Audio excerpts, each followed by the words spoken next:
नाम के गांव में किशोर अपनी पत्नी लता और अपनी 5 साल की बेटी प्राची के साथ रहता था। उसकी एक बूढ़ी माँ भी थी जो अक्सर बीमार रहा करती। घर में सभी लोग बूढ़ी कौशल्या का बहुत ध्यान रखते थे। किशोर गांव में मजदूरी का काम करता था। कभी तो उसे ठेकेदार अच्छा काम दे देता था, लेकिन कभी कभी जब उसे काम नहीं मिलता तो उसे इधर उधर छोटा मोटा काम ढूंढकर 2 वक्त की रोटी का इंतजाम करना पड़ता था। इतने दिन हो गए, कोई ढंग का काम ही नहीं मिला। ऐसे ही चलता रहा तो 2 वक्त की रोटी खाने को भी हम मोहताज हो जाएंगे। काश मैं भी पढ़ा लिखा होता तो मुझे आज 2 वक्त की रोटी के लिए इतना संघर्ष ना करना पड़ता। मैं भी शहर जाकर लोगों की तरह सूट बूट पहनकर अपनी नौकरी पर जाता। अब जो होना था वो तो हो ही गया ना जी, लेकिन अब हमें आज की सोचना है। देखिए, ठेकेदारी वाले काम का तो कोई भरोसा नहीं है। कभी काम मिलता है तो कभी नहीं। मैं तो कहती हूँ मैं भी आपके साथ काम पर लग जाती हूँ। एक जन की कमाई से घर का खर्चा चल जाएगा तो दूसरे जन की कमाई को बचा कर रख लेंगे, ताकि जब जरूरत हो तो बचे हुए पैसों से घर को संभाल ले। तुम जानती हो ना ललिता, मुझे तुम्हारी ये बात बिल्कुल भी पसंद नहीं है। मैं नहीं चाहता कि मेरे जीते जी तुम्हें बाहर जाकर काम करना पड़े। तुम बाहर काम करे जाओगी तो लोग क्या सोचेंगे कि ये कैसा पति है जो अपने परिवार का खर्चा भी नहीं उठा पा रहा। बेचारी इसकी बीवी को भी बाहर जाकर काम करना पड़ रहा है। अरे भला ये क्या बात हुई? ऐसे तो शहर में सभी औरतें अपने पति के साथ काम करती हैं, तो इसका मतलब ये थोड़ी ना है कि उनके पति किसी लायक नहीं है। अगर समाज में औरतों को पुरुषों के बराबर हर चीज मिल रही है, तो औरतें भी तो पुरुषों के बराबर बाहर जाकर काम कर सकती है। इसमें शर्मिंदगी वाली भला कौन सी बात है? बहू, तेरा कहना बिल्कुल ठीक है, लेकिन हम समाज वालों का मुंह तो बंद नहीं कर सकते ना। वो तुझे घर से बाहर जाता देखेंगे तो हमसे 100 सवाल पूछेंगे कि अपनी बहू को बाहर कमाने क्यों भेज रही हो। तू तो जानती है ना ये गांव के लोग कैसे हैं। इन्हें तो बस दूसरों के लिए बातें बनाने का मौका चाहिए। अरे, लोगों का क्या है माँ जी? लोग तो हमेशा सबके बारे में कुछ ना कुछ कहते ही रहते हैं। चाहे कोई कुछ अच्छा करे या बुरा करे, लोग उसे कुछ ना कुछ तो कहेंगे ही। हम लोगों की जुबान थोड़ी ना पकड़ सकते हैं। हमें लोगों से क्या मतलब? हमें तो अपना घर देखना है ना। अगर किसी दिन पैसों की कमी की वजह से हमारे घर में रोटी नहीं बनेगी, तो गांव का कोई भी हमारे घर में राशन नहीं डालकर जाएगा माँ जी। वह जो भी हो ललिता, लेकिन मैं तुम्हें बाहर काम करने की मंजूरी नहीं दूंगा। मैं नहीं चाहता कि कोई तुम्हारे बारे में कुछ कहे। इतना कहकर किशोर काम पर चला जाता है। शाम को वो काम से घर आता है तो ललिता सभी के लिए थाली में खाना परोसती है। माँ, आज टीचर ने फिर से मुझे स्कूल में फीस के लिए टोका। टीचर कह रही थी अगर इस बार भी तुम्हारी फीस समय पर जमा नहीं हुई तो वो मुझे स्कूल से निकाल देगी।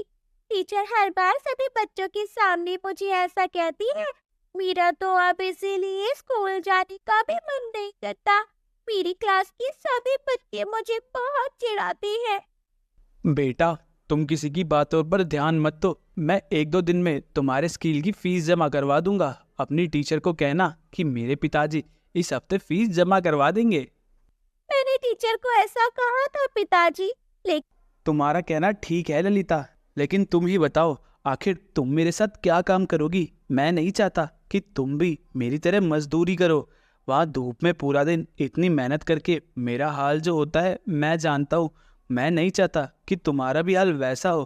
तुम पूरा दिन घर को संभालती हो, उसके बाद बाहर जाकर काम करोगी तो पता भी है कितनी थक जाओगी। और ये मजदूरी का काम तो इतना बड़ा है कि शरीर को बिल्कुल तोड़ कर रख देता है।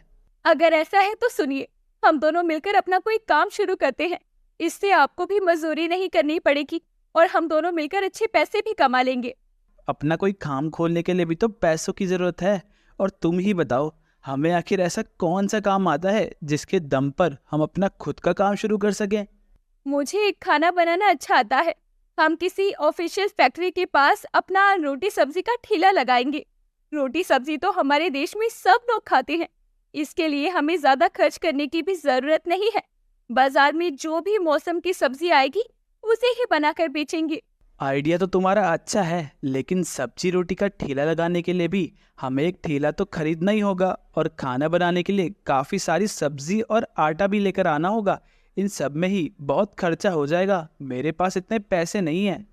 कोई बात नहीं जी, मेरी शादी में मेरी माँ ने मुझे सोने के कंगन दिए थे, आप उसे सुनार के पास गिरवी रख दीजिए।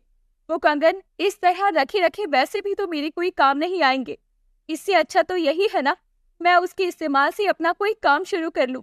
कम से कम काम के जरिए हमारा घर तो चल जाएगा। मुझे माफ कर दो ललिता, मेरी वजह से तुम्हें अपनी माँ के दिए हुए गहनों को गिरवी रखना पड़ रहा है। अरे आप ये भला कैसी बातें करते हैं? क्या घर का खर्चा उठाने की जिम्मेदारी सिर्फ आपकी है? मेरी इस घर के लिए कोई जिम्मेदारी नहीं है।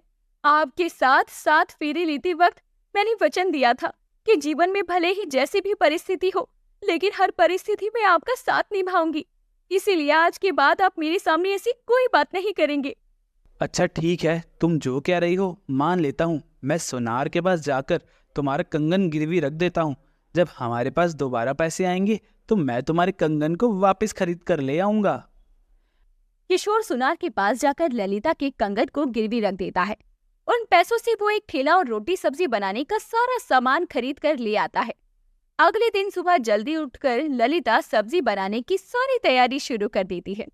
अरे अभी तो सुबह के सिर्फ 5 बजे हैं, तुमने इतनी जल्दी खाना बनाने की तैयारी शुरू भी कर दी? अगर अभी से तैयारी शुरू नहीं करूंगी तो बहुत देर हो जाएगी। कम से कम हमें 100-150 लोगों के लिए खाना तो बनाना ही होगा, क्योंकि बाजार में बहुत सारे लोग होते हैं। आज मैंने सोचा है कि मैं पहले दिन आलू टमाटर की सब्जी बनाऊंगी। आलू टमाटर की सब्जी ज्यादातर सबको पसंद होती है, तो सब लोग आराम से खा लेंगे। ललिता जल्दी से आलू टमाटर की सब्जी की सारी तैयारी कर लेती है। वो ठेले पर सब्जी का बहुत ही बड़ा पतीला रखकर बाजार की तरफ निकल जाती है। लेकिन वो देखती है कि बाजार में तो पहले से बहुत सारे खाने पीने के ठेले लगे हुए थे। अरे, बाजार में तो पहले से ही इतने सारे खाने के ठेले लगे हैं। मुझे लोगों को आवाज देकर यहाँ बुलाना होगा, वरना इस चाट पकौड़ी के बीच किसी का ध्यान मेरे खाने पर तो जाएगा ही नहीं। रोटी सब्जी खा लो, ताजा ताजा घर की बनी रोटी सब्जी खा लो। स्वादिष्ट आलू टमाटर की सब्जी के साथ घी वाली रोटी खा लो। एक बार घर के स्वाद वाली ये रोटी सब्जी खाओगे तो हर रोज खाना खाने यहीं पर आओगे। आओ आओ भैया, आओ आओ दीदी, आओ आओ, सिर्फ 20 रुपए में भर पेट खाना खाओ। अरे वाह, सिर्फ 20 रुपए में पेट भर खाना, ये तो बहुत ही सस्ता है। हर रोज ये तला भुना खाना तो खाता ही हूँ, आज एक बार ये घर के स्वाद वाली रोटी सब्जी भी खाकर देख लेता हूँ। ललिता की आवाज सुनकर कुछ ग्राहक उसकी ठेली पर आते हैं। अच्छा किया बहन जी जो आपने बाजार में अपना रोटी सब्जी का ठेला लगा लिया, वरना बाजार में तो ये तले भुने खाने के अलावा और कुछ खाने को मिलता ही नहीं है। यहाँ पर मैं इतने समय से नौकरी कर रहा हूँ, लेकिन आज तक कभी मन भर के खाना नहीं खाया। आपकी सब्जी में से बिल्कुल मेरे माँ के हाथ की सब्जी की महक आ रही है। आप जल्दी से 1 प्लेट रोटी सब्जी दे दीजिए। ललिता उस ग्राहक को 1 प्लेट रोटी सब्जी देती है, जिसके अंदर वो उसे 3 रोटी के साथ आलू टमाटर की सब्जी देती है। साथ में उसे पीने के लिए छाछ भी देती है। अरे वाह बहन जी, मुझे तो लगा था इतने कम पैसों में सिर्फ 2 रोटी के साथ सब्जी मिलेगी, लेकिन आपने तो इसमें 3 रोटी सब्जी और पीने के लिए छाछ भी दी है। भैया, मैं चाहती हूँ कि मेरे पास जो भी ग्राहक यहाँ पर खाना खाने आए वो अच्छी तरह से पेट भर कर खाना खाए, उसे अपने घर के खाने की कमी महसूस ना हो और खाने का दाम भी इतना हो जिसमें मुझे भी थोड़ा बहुत मुनाफा हो जाए, साथ में ग्राहक भी आराम से खा सके। धीरे धीरे ललिता के रोटी सब्जी के ठेले पर लोगों की भीड़ लगनी शुरू हो जाती है। उसके हाथ का खाना लोगों को बहुत ज्यादा पसंद आता है। शाम तक ललिता की सारी रोटी सब्जी बिक जाती है। ललिता पूरे दिन में 150 लोगों की रोटी सब्जी बेचती है, जिससे उसकी पूरी 3000 की कमाई होती है। वो घर जाकर ये खुशखबरी सबको सुनाती है। ये देखिए जी, आज पहले ही दिन मेरी कितनी अच्छी कमाई हुई है, पूरी 3000 रुपए की कमाई, जिसमें से 2000 हमारा मुनाफा है। अगर हर रोज ऐसे ही काम चलता रहा तो हमारे घर की हालात बिल्कुल ठीक हो जाएंगी। फिर आपको इस तरह मजदूरी करने की भी कोई जरूरत नहीं होगी। मैंने पहले लोगों की वजह से तुम्हें काम करने नहीं दिया, लेकिन अगर औरतों को काम करने की इजाजत मिल जाए तो वो बहुत तरक्की कर सकती है। मुझे तुम पर बहुत गर्व है ललिता। कुछ महीनों तक ललिता अकेले ही अपने ठेले को संभालती है, लेकिन जब उसका काम बहुत अच्छा चल जाता है तो उसका पति भी अपनी मजदूरी के काम को छोड़कर उसके साथ बाजार में ठेली पर काम करवाना शुरू कर देता है। कुछ समय बाद उनका काम इतना बढ़ जाता है कि उन्हें अपने अलग अलग 2 ठेले खोलने पड़ते हैं। दोनों पति पत्नी एक ठेले को संभालते हैं। कुछ सालों की मेहनत से वो इतनी कामयाब हो जाते हैं कि वो गांव में अपना सब्जी रोटी का रेस्टोरेंट खोल लेते हैं, जिसके बाद उनकी हमेशा तरक्की होती जाती है और वो अपनी जिंदगी में फिर कभी पीछे मुड़कर नहीं देखते। नेहा को चाट खाना बहुत पसंद था। साथ ही उसे चाट खाने के साथ साथ चाट बनाना भी बहुत अच्छा लगता था। वो हर दिन तरह तरह के चाट बनाया करती, जैसे आलू चाट, ऑमलेट चाट, पास्ता चाट, कचौड़ी चाट। लेकिन इनमें से सबसे ज्यादा स्वादिष्ट चाट था समोसा चाट, जो कि नेहा बहुत ही अच्छा बनाया करती। ऐसे ही एक दिन नेहा अपने ससुराल वालों के लिए समोसा चाट बना रही थी। समोसा चाट ससुराल में सबको पसंद आता है, लेकिन कहते हैं ना कि हर ससुराल में सास बहू की खट्टी मीठी नोक-झोंक ना हो, ऐसा तो हो ही नहीं सकता। नेहा के ससुराल में भी सभी को समोसा चाट पसंद आता है, सिवाय उसकी सास कुंती के। अरे हाय, लगता है तेरे माँ बाप ने तुझे चाट बनाने के अलावा और कुछ सिखाया ही नहीं है। जब देखो तब चाट बनाती रहती है।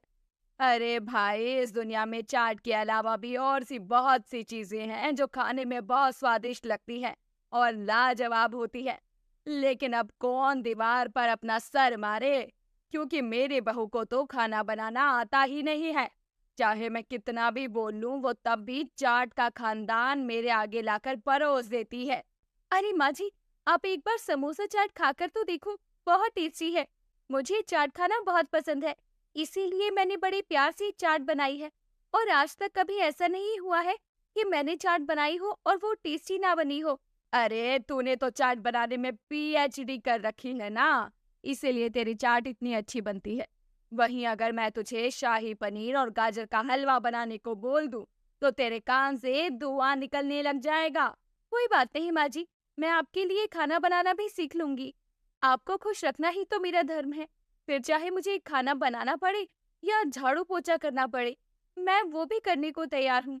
अरे जा, लंबी लंबी फेंकना तो बहुत अच्छे से आता है तुझे। अरे वो तो मेरे बेटे के कर्म फूटे थे जो उसने तुझसे शादी कर ली। वहीं अगर मैं अपनी पसंद की बहू लेकर आती ना, तो वो भी पूजा बहू की तरह सर्वगुण संपन्न और समझदार होती। पर आजकल के बच्चों को तो लव मैरिज का जैसे भूत ही सवार है। सास की ऐसी कड़वी बातें सुनकर नेहा का मन उदास हो जाता है। वो किचन में जाकर बर्तन साफ करने लगती है। तभी नेहा की जेठानी पूजा आती है और पूजा नेहा को समझाते हुए बोलती है, नेहा, माँ जी की बात का बुरा मत मानना। तुम्हें तो पता है ना, माँ जी को थोड़ा ज्यादा बोलने की आदत है, इसीलिए वो तुम्हें ये सब बोलती रहती है, वरना वो दिल की बहुत अच्छी है।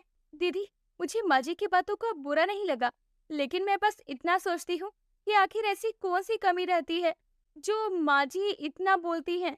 हाँ, जानती हूँ कि मुझे खाना बनाना नहीं आता, लेकिन मैं सबको खुश करने के लिए तरह तरह की चाट तो बनाती रहती हूँ ना। देखो, चाट बनाना अच्छी बात है, लेकिन चाट बनाने के साथ साथ हमें बाकी के कामकाज भी आने चाहिए। तुम्हें तो पता है ना, इंसान का पेट चाट खाने से नहीं भरता, इसीलिए तुम्हें अब बाकी का खाना बनाना भी सीखना होगा। और चिंता मत करो, मैं तुम्हें सब सिखाऊंगी। आपका बहुत बहुत शुक्रिया दीदी, सच में आप बहुत अच्छी हो। एक जेठानी होने के बावजूद आप मेरे साथ एक बड़ी बहन जैसा व्यवहार करती हो। हाँ, तो मैं तुम्हारी बड़ी बहन ही हूँ। अगर गलती करोगी तो कान के नीचे लगाऊंगी भी। ऐसे में अब पूजा नेहा को बाकी सारा खाना बनाना भी सिखाने लगती है। नेहा भी पूरा मन लगाकर खाना बनाना सीखने लगती है। ऐसे ही समय बीतने लगता है। नेहा को सोशल मीडिया से जुड़े रहना बड़ा ही अच्छा लगता था। वो अपने सोशल मीडिया पर हमेशा अपने व्यूअर्स को तरह तरह की चाट की रेसिपी शेयर किया करती। ये सब देखकर नेहा की सास बहुत गुस्सा होती थी। ऐसे ही एक दिन नेहा अपने कमरे में बैठकर अपनी रेसिपी वाली वीडियो में एडिटिंग कर रही होती है। तभी वहां उसकी सास आ जाती है और सास गुस्से में अजीब सा मुंह बनाती है। अरे सारा दिन बस कंप्यूटर के आगे बैठी रहती है, पता नहीं ये सब करके क्या मिलता है इसे। पता नहीं कौन से करम फूट गए थे मेरे बेटे के, जो उसने इस नालायक से शादी कर ली। अरे लाख बातें सुनने के बावजूद इसका वही हाल है। इससे साफ पता चलता है कि इसे कितना भी बोलो, लेकिन ये करेगी वही जो इसके मन में हो। तभी पूजा अपनी सास को नेहा के लिए उल्टा सीधा बोलती हुई सुन लेती है और वो अपनी सास को समझाती हुई बोलती है, माँ जी, क्या बात है, आपको नेहा से कुछ ज्यादा ही शिकायत है? शिकायत तो होगी ना पूजा बहू। एक तो इसे कोई काम नहीं आता, दूसरा सारा दिन अतरंगी चाट बनाने लगती है, ऊपर से कंप्यूटर के आगे बैठकर पता नहीं क्या क्या करती है। अगर यही सब करने से घर गृहस्थी चलती ना, तो किसी औरत को घर का काम सीखने की जरूरत ही नहीं होती।